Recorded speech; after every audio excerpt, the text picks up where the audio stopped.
Hi, and welcome to Wrong Way. And this is my review, 2-week review of the Shoei X Spirit 2 and the Shoei EX0 from a PEV writer's perspective. So, let me tell you more about it. Wrong Way.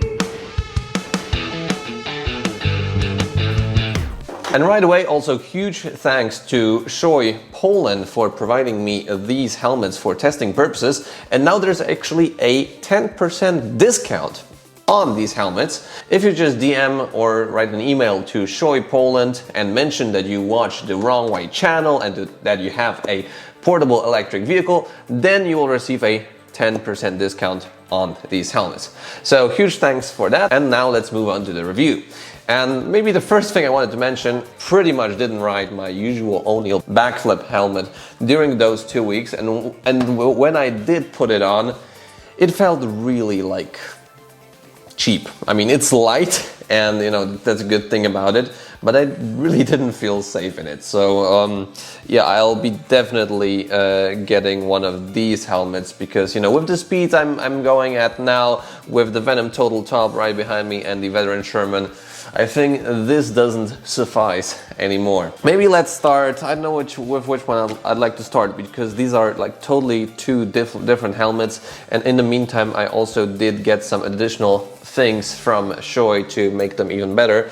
But yeah, okay, I have the X Spirit 3 in my hand, so let's move on to that. And you can see that I already also installed a different visor, like just a see-through visor with a pin lock to this helmet. I actually do have the other one, which looks way cooler, this golden sort of visor for the Shoei X Spirit 2, and the pin lock works like a dream, and I'll move on to that later. And this helmet is really amazing. I mostly was riding with this helmet on the e-bikes, like on the faster e-bikes, and a bit on the electric unicycles as well. It's extremely quiet. It separates you from the environment quite a bit, like you don't hear any wind noise. It's sort of like you would be in a car. It's pretty amazing, and the ventilation has been great, like the front vent here, all the other vents. It's really like air conditioning for your head. It's something I didn't experience before. Definitely a warm helmet for the winter, and I think for the summer it would do, but yeah, that's a thing I would have to test. But this is mostly like a racing motorcycle helmet as well, so sometimes I did feel like I don't have enough air in it, like there's just not enough airflow just from this side coming up and through. Once you get a bit more speed, like 40, 50, which is walking speed for motorcycles, it gets way better. But riding slowly, I usually just lifted the lid up, the visor up just a bit to have a bit more airflow, and yeah, just open it up when I was stopping or riding really slowly. Now the thing I found out with these visors is that if you wear glasses like me, then the visor won't fog up, but your glasses will. So if you ride slowly and it's really cold, you just need to keep this visor down at all times, and then your glasses won't fog up. That's not a problem when you just ride alone in the city, but on group rides it's always up, down, up, down, up, down. It's possible that your glasses will fog up, especially if it's really moist outside. I also got different cheek pads for this helmet, because the first ones were just a bit too wide, and now it fits just perfectly. I can just put it on real quick, and the colorways, the design, it's really a head turner, and it's really easy to put it on. I think the field of view is also great, maybe a bit less than on the X0, but that's just a motorcycle racing helmet. And then I just put on the visor and I'm secluded. And the seal, once again, the seal around this area is just so incredible. You literally just slide down the lid and you're secluded from everything. And yeah, I think it really looks cool. So yeah, I've been really happy with this one.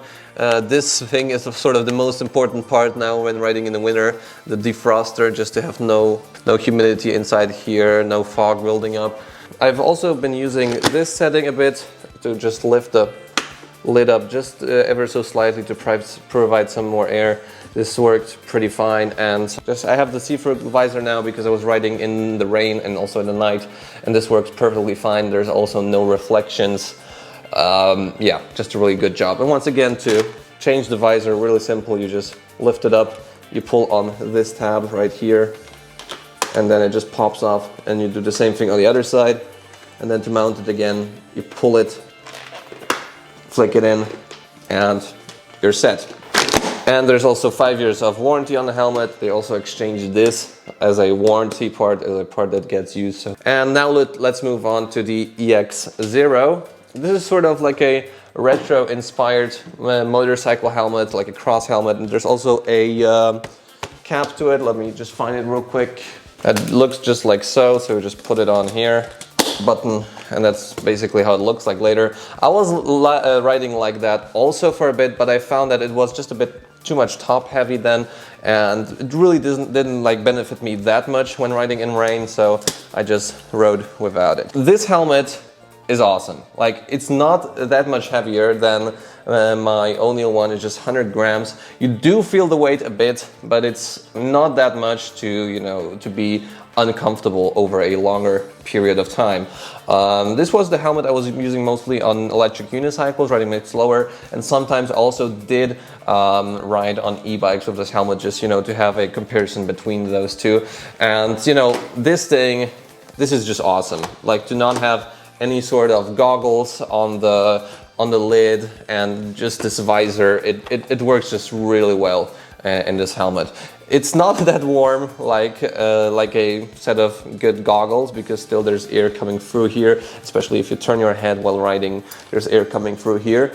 But it's just so seamless and so easy to use in the city. And the visor, once again, is really great, no reflections, and I could ride in the rain with the visor down, in the darkness, in the night, at broad daylight. It just works everywhere, even a bit better than the visor, in my opinion, than on the X-Spirit, like in terms of riding in the rain. I did ride with this helmet when it was cold, in the rain, and it actually turns out to be pretty cool that it doesn't have any vents on the top side. So for riding in the winter, pretty cool.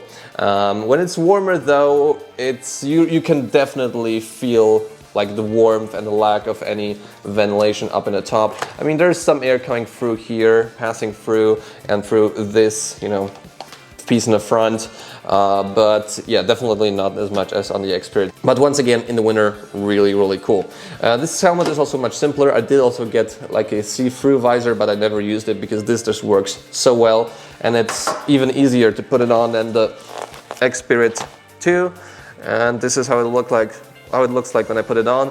And with glasses, once again, like on this helmet, they just work really well. And you know, with these glasses, it's just such a cool look, right? So this is how the EX0 looks like, a really comfortable helmet. It's obviously much louder than the X-Spirit because it doesn't have a full drop-down visor. But I think it also works real well. Essentially, if you ride in the winter, you just need a bit of a, what's it called? Kominiarka. You need a kominiarka for your nose, like an Alpine Stars one, and then you're essentially safe from the cold. So yeah, the double D thing worked pretty well, but it's a hassle every time, especially with gloves, to put it on. It's not possible for me to just put it on with one hand, but yeah, I just do it with two hands everywhere, all the time. And maybe one more thing to the visor, it can fog up, like in extreme occasions if you're really slow and it's raining, but you know, just the smallest amount of speed and it's gone, or you just lift up the visor just a bit to have more air coming through, and then once again you're fine. Really like the design of this helmet, and honestly, if I had to choose between these two helmets, I really would not know, because they are really great in you know, the things that they're doing. So this helmet is more like for speed, longer rides, comfortable rides, and quietness, and also like I think a safer helmet when it comes to just riding at speed. And this one is more for, like, you know, city riding, more of a winter helmet, definitely not for warmer weather in my opinion at least. And you know, just a lighter lid that just fits everywhere, that's easier to carry, and it's also easier on your head at smaller speeds because this is just 200 grams lighter than this one. So I actually, like, if I would to choose for myself, I don't really know. Maybe I would lean towards this one. But now that we work together with Shoei, I will also receive other helmets from them to test out over the next 2 weeks. So feel free to comment below which one I should pick next. I really like the Glamster, and there's also the new Xperi 3, also the one that has a removable chin bar that goes over your head. So feel free to comment below what you would like to see the most, and maybe then this helmet will appear in the next episode of me, you know, just getting 2 Shoei helmets and letting you know how they work. So I think that's it when it comes to these 2 helmets. I was really enjoying them throughout the last 2 weeks. And if you're still here, leave a like on the video, subscribe to see more content like this. I'll see you in the next video. See you soon!